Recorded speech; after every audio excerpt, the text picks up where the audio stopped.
پناہ مانگتا ہوں میں اللہ کی شیطان مردود سے۔ شروع اللہ کا نام لے کر جو بڑا مہربان نہایت رحم کرنے والا ہے۔ قاف ہا یا عین صاد۔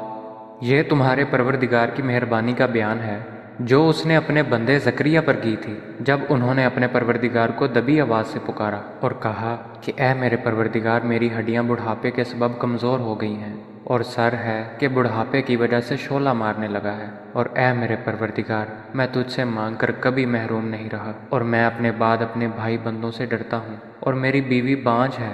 تو مجھے اپنے پاس سے ایک وارث عطا فرما جو میری اور اولاد یعقوب کی میراث کا مالک ہو، اور اے میرے پروردگار، اس کو ایک پسندیدہ انسان بنائیو۔ اے زکریا، ہم تم کو ایک لڑکے کی بشارت دیتے ہیں جس کا نام یحییٰ ہے۔ اس سے پہلے ہم نے اس نام کا کوئی شخص پیدا نہیں کیا۔ انہوں نے کہا، پروردگار، میرے ہاں کس طرح لڑکا ہوگا جبکہ میری بیوی بانجھ ہے اور میں بڑھاپے کی انتہا کو پہنچ گیا ہوں۔ حکم ہوا کہ اسی طرح ہوگا۔ تمہارے پروردگار نے فرمایا ہے کہ مجھے یہ آسان ہے، اور میں پہلے تم کو بھی تو پیدا کر چکا ہوں اور تم کچھ چیز نہ تھے۔ کہا کہ پروردگار، میرے لیے کوئی نشانی مقرر فرما۔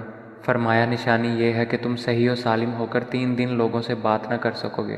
پھر وہ عبادت کے حجرے سے نکل کر اپنی قوم کے پاس آئے تو ان سے اشارے سے کہا کہ صبح و شام خدا کو یاد کرتے رہو۔ اے یحییٰ، ہماری کتاب کو زور سے پکڑے رہو۔ اور ہم نے ان کو لڑکپن میں دانائی عطا فرمائی تھی، اور اپنے پاس سے شفقت اور پاکیزگی دی تھی، اور پرہیزگار تھے، اور ماں باپ کے ساتھ نیکی کرنے والے تھے، اور سرکش اور نافرمان نہیں تھے۔ اور جس دن وہ پیدا ہوئے اور جس دن وفات پائیں گے اور جس دن زندہ کر کے اٹھائے جائیں گے، ان پر سلام اور رحمت ہے۔ اور اے محمد صلی اللہ علیہ وآلہ وسلم، اس کتاب میں مریم کا حال بیان کرو۔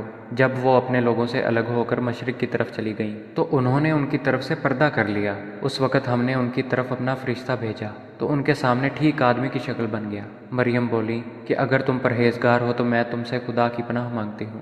انہوں نے کہا کہ میں تو تمہارے پروردگار کا بھیجا ہوا یعنی فرشتہ ہوں، اور اس لیے آیا ہوں کہ تمہیں پاکیزہ لڑکا بخشوں۔ مریم نے کہا کہ میرے ہاں لڑکا کیوں کر ہوگا؟ مجھے کسی بشر نے چھوا تک نہیں، اور میں بدکار بھی نہیں ہوں۔ فرشتے نے کہا کہ یوں ہی ہوگا، تمہارے پروردگار نے فرمایا کہ یہ مجھے آسان ہے، اور میں اسے اسی طریق پر پیدا کروں گا تاکہ اس کو لوگوں کے لیے اپنی طرف سے نشانی اور ذریعہ رحمت اور مہربانی بناؤں، اور یہ کام مقرر ہو چکا ہے۔ تو وہ اس بچے کے ساتھ حاملہ ہو گئیں اور اسے لے کر ایک دور جگہ چلی گئیں۔ پھر زچگی کی تکلیف نے اسے ایک کھجور کے درخت کے نیچے پہنچا دیا۔ وہ کہنے لگیں کہ کاش میں اس سے پہلے مر چکتی اور بھولی بسری ہو گئی ہوتی۔ اس وقت ان کے نیچے کی جانب سے فرشتے نے ان کو آواز دی کہ غمناک نہ ہو، تمہارے پروردگار نے تمہارے نیچے ایک چشمہ جاری کر دیا ہے، اور کھجور کے تنے کو پکڑ کر اپنی طرف بلاؤ، تم پر تازہ تازہ کھجوریں چڑھ پڑیں گی، تو کھاؤ اور پیو اور آنکھیں ٹھنڈی کرو۔ اگر تم کسی آدمی کو دیکھو تو کہنا کہ میں نے خدا کے لیے روزے کی منت مانی، تو آج میں کسی آدمی سے ہرگز کلام نہیں کروں گی۔ پھر وہ اس بچے کو اٹھا کر اپنی قوم کے لوگوں کے پاس لے آئیں۔ وہ کہنے لگے کہ مریم، یہ تو نے برا کام کیا۔ اے ہارون کی بہن، نہ تو تیرا باپ ہی بد اتوار آدمی تھا اور نہ تیری ماں ہی بدکار تھی۔ تو مریم نے اس لڑکے کی طرف اشارہ کیا۔ وہ بولے کہ ہم اس سے کہ گود کا بچہ ہے کیوں کر بات کریں؟ بچے نے کہا کہ میں خدا کا بندہ ہوں، اس نے مجھے کتاب دی ہے اور نبی بنایا ہے، اور میں جہاں ہوں اور جس حال میں ہوں مجھے صاحب برکت کیا ہے، اور جب تک زندہ ہوں مجھ کو نماز اور زکوٰۃ کا ارشاد فرمایا ہے، اور مجھے اپنی ماں کے ساتھ نیک سلوک کرنے والا بنایا ہے، اور سرکش و بدبخت نہیں بنایا۔ اور جس دن میں پیدا ہوا اور جس دن مروں گا اور جس دن زندہ کر کے اٹھایا جاؤں گا، مجھ پر سلام و رحمت ہے۔ یہ مریم کے بیٹے عیسیٰ ہیں، اور یہ سچی بات ہے جس میں لوگ شک کرتے ہیں۔ خدا کو سزاوار نہیں کہ کسی کو بیٹا بنائے۔ وہ پاک ہے، جب کسی چیز کا ارادہ کرتا ہے تو اسے یہی کہتا ہے کہ ہو جا، تو وہ ہو جاتی ہے۔ اور بے شک خدا ہی میرا اور تمہارا پروردگار ہے، تو اسی کی عبادت کرو، یہی سیدھا رستہ ہے۔ پھر اہل کتاب کے فرقوں نے باہم اختلاف کیا، سو جو لوگ کافر ہوئے ہیں ان کو بڑے دن یعنی قیامت کے روز حاضر ہونے سے خرابی ہے۔ وہ جس دن ہمارے سامنے آئیں گے کیسے سننے والے اور کیسے دیکھنے والے ہوں گے، مگر ظالم آج صریح گمراہی میں ہیں۔ اور ان کو حسرت و افسوس کے دن سے ڈراؤ جب بات فیصل کر دی جائے گی، اور وہ غفلت میں پڑے ہوئے ہیں اور ایمان نہیں لاتے۔ ہم ہی زمین کے اور جو لوگ اس پر بستے ہیں ان کے وارث ہیں، اور ہماری ہی طرف ان کو لوٹنا ہوگا۔ اور کتاب میں ابراہیم کو یاد کرو، بے شک وہ نہایت سچے پیغمبر تھے۔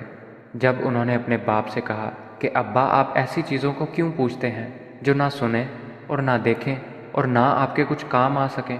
ابا جان، مجھے ایسا علم ملا ہے جو آپ کو نہیں ملا ہے، تو میرے ساتھ ہو جائیے، میں آپ کو سیدھی راہ پر چلا دوں گا۔ ابا جان، آپ شیطان کی بندگی نہ کریں، بے شک شیطان رحمان کا نافرمان ہے۔ ابا جان، مجھے ڈر لگتا ہے کہ آپ کو خدا کا عذاب آ پکڑے اور آپ شیطان کے ساتھی ہو جائیں۔ اس نے کہا، ابراہیم، کیا تو میرے معبودوں سے برگزشتہ ہے؟ اگر تو باز نہ آئے گا تو میں تجھے سنسار کر دوں گا اور تو ہمیشہ کے لیے مجھ سے دور ہو جا۔ ابراہیم نے سلام علیکہ کہا اور کہا کہ میں آپ کے لیے اپنے پروردگار سے بخشش مانگوں گا، بے شک وہ مجھ پر نہایت مہربان ہے، اور میں آپ لوگوں سے اور جن کو آپ خدا کے سوا پکارا کرتے ہیں ان سے کنارہ کرتا ہوں اور اپنے پروردگار ہی کو پکاروں گا۔ امید ہے کہ میں اپنے پروردگار کو پکار کر محروم نہیں رہوں گا۔ اور جب ابراہیم ان لوگوں سے اور جن کی وہ خدا کے سوا پرستش کرتے تھے ان سے الگ ہو گئے تو ہم نے ان کو اسحاق اور یعقوب جیسی اولاد بخشی اور سب کو پیغمبر بنایا، اور ان کو اپنی رحمت سے بہت سی چیزیں عنایت کیں اور ان کا ذکر جمیل بلند کیا۔ اور کتاب میں موسیٰ کا بھی ذکر کرو، بے شک وہ ہمارے برگزیدہ اور پیغمبر مرسل تھے، اور ہم نے ان کو طور کی داہنی جانب پکارا اور باتیں کرنے کے لیے نزدیک بلایا، اور اپنی مہربانی سے ان کو ان کا بھائی ہارون پیغمبر عطا کیا۔ اور کتاب میں اسماعیل کا بھی ذکر کرو، وہ وعدے کے سچے اور ہمارے بھیجے ہوئے نبی تھے، اور اپنے گھر والوں کو نماز اور زکوٰۃ کا حکم کرتے تھے، اور اپنے پروردگار کے ہاں پسندیدہ اور برگزیدہ تھے۔ اور کتاب میں ادریس کا بھی ذکر کرو، وہ بھی نہایت سچے نبی تھے، اور ہم نے ان کو اونچی جگہ اٹھا لیا تھا۔ یہ وہ لوگ ہیں جن پر خدا نے اپنے پیغمبروں میں سے فضل کیا، یعنی اولاد آدم میں سے، اور ان لوگوں میں سے جن کو نوح کے ساتھ کشتی میں سوار کیا، اور ابراہیم اور یعقوب کی اولاد میں سے، اور ان لوگوں میں سے جن کو ہم نے ہدایت دی اور برگزیدہ کیا۔ جب ان کے سامنے ہماری آیتیں پڑھی جاتی تھیں تو سجدے میں گر پڑتے اور روتے رہتے تھے۔ پھر ان کے بعد چند ناخلف ان کے جانشین ہوئے جنہوں نے نماز کو چھوڑ دیا، گویا اسے کھو دیا، اور خواہشات نفسانی کے پیچھے لگ گئے، سو عنقریب ان کو گمراہی کی سزا ملے گی۔ ہاں، جس نے توبہ کی اور ایمان لایا اور عمل نیک کیے، وہ لوگ بہشت میں داخل ہوں گے اور ان کا ذرا نقصان نہ کیا جائے گا، یعنی بہشت جاودانی سے جس کا خدا نے اپنے بندوں سے وعدہ کیا ہے اور جو ان کی آنکھوں سے پوشیدہ ہے۔ بے شک اس کا وعدہ نیکوکاروں کے سامنے آنے والا ہے، وہ اس میں سلام کے سوا کوئی بیہودہ کلام نہ سنیں گے، اور ان کے لیے صبح و شام کا کھانا تیار ہوگا۔ یہی وہ جنت ہے جس کا ہم اپنے بندوں میں سے ایسے شخص کو وارث بنائیں گے جو پرہیزگار ہوگا۔ اور فرشتوں نے پیغمبر کو جواب دیا کہ ہم تمہارے پروردگار کے حکم کے سوا نہیں اتر سکتے، جو کچھ ہمارے آگے ہے اور پیچھے ہے اور جو ان کے درمیان ہے سب اسی کا ہے، اور تمہارا پروردگار بھولنے والا نہیں، یعنی آسمان اور زمین کا اور جو ان کے درمیان ہے سب کا پروردگار ہے، تو اسی کی عبادت کرو اور اسی کی عبادت پر ثابت قدم رہو۔ بھلا تم کوئی اس کا ہم نام جانتے ہو؟ اور انسان کہتا ہے کہ جب میں مر جاؤں گا تو کیا زندہ کر کے نکالا جاؤں گا؟ کیا انسان یاد نہیں کرتا کہ ہم نے اس کو پہلے بھی پیدا کیا تھا اور وہ کچھ بھی چیز نہ تھا؟ تمہارے پروردگار کی قسم، ہم ان کو جمع کریں گے اور شیطانوں کو بھی، پھر ان سب کو جہنم کے گرد حاضر کریں گے اور وہ گھٹنوں پر گرے ہوئے ہوں گے۔ پھر ہر جماعت میں سے ہم ایسے لوگوں کو کھینچ نکالیں گے جو خدا سے سخت سرکشی کرتے تھے، اور ہم ان لوگوں سے خوب واقف ہیں جو ان میں داخل ہونے کے زیادہ لائق ہیں۔ اور تم میں کوئی شخص نہیں مگر اسے اس پر گزرنا ہوگا، یہ تمہارے پروردگار پر لازم اور مقرر ہے۔ پھر ہم پرہیزگاروں کو نجات دیں گے اور ظالموں کو اس میں گھٹنوں کے بل پڑا ہوا چھوڑ دیں گے۔ اور جب ان لوگوں کے سامنے ہماری آیتیں پڑھی جاتی ہیں تو جو کافر ہیں وہ مومنوں سے کہتے ہیں کہ دونوں فریق میں سے مکان کس کے اچھے اور مجلسیں کس کی بہتر ہیں، اور ہم نے ان سے پہلے بہت سی امتیں ہلاک کر دیں، وہ لوگ ان سے ٹھاٹھ اور نمود میں کہیں اچھے تھے۔ کہہ دو کہ جو شخص گمراہی میں پڑا ہوا ہے خدا اس کو آہستہ آہستہ مہلت دیے جاتا ہے، یہاں تک کہ جب اس چیز کو دیکھ لیں گے جس کا ان سے وعدہ کیا جاتا ہے، خواہ عذاب اور خواہ قیامت، تو اس وقت جان لیں گے کہ مکان کس کا برا ہے اور لشکر کس کا کمزور ہے۔ اور جو لوگ ہدایت یاب ہیں خدا ان کو زیادہ ہدایت دیتا ہے، اور نیکیاں جو باقی رہنے والی ہیں وہ تمہارے پروردگار کے صلے کے لحاظ سے خوب اور انجام کے اعتبار سے بہتر ہے۔ بھلا تم نے اس شخص کو دیکھا جس نے ہماری آیتوں سے کفر کیا اور کہنے لگا کہ اگر میں از سر نو زندہ ہوا بھی تو یہی مال اور اولاد مجھے وہاں ملے گا؟ کیا اس نے غیب کی خبر پا لی ہے یا خدا کے یہاں سے عہد لے لیا ہے؟ ہرگز نہیں۔ یہ جو کچھ کہتا ہے ہم اس کو لکھتے جاتے اور اس کے لیے آہستہ آہستہ عذاب بڑھاتے جاتے ہیں، اور جو چیزیں یہ بتاتا ہے ان کے ہم وارث ہوں گے، اور یہ اکیلا ہمارے سامنے آئے گا۔ اور ان لوگوں نے خدا کے سوا اور معبود بنا لیے ہیں تاکہ وہ ان کے لیے موجب عزت و مدد ہوں، ہرگز نہیں۔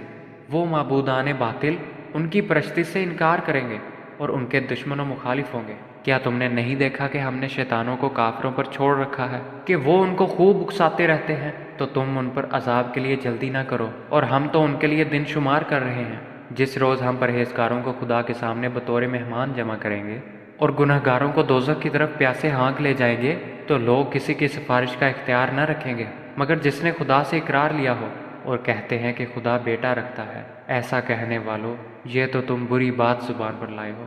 قریب ہے کہ اس افطرا سے آسمان پھٹ پڑے اور زمین شک ہو جائے اور پہاڑ پارا پارا ہو کر گر پڑے کہ انہوں نے خدا کے لیے بیٹا تجویز کیا، اور خدا کو شایع نہیں کہ کسی کو بیٹا بنائے۔ تمام شخص جو آسمانوں اور زمین میں ہیں سب خدا کے روبرو بندے ہو کر آئیں گے۔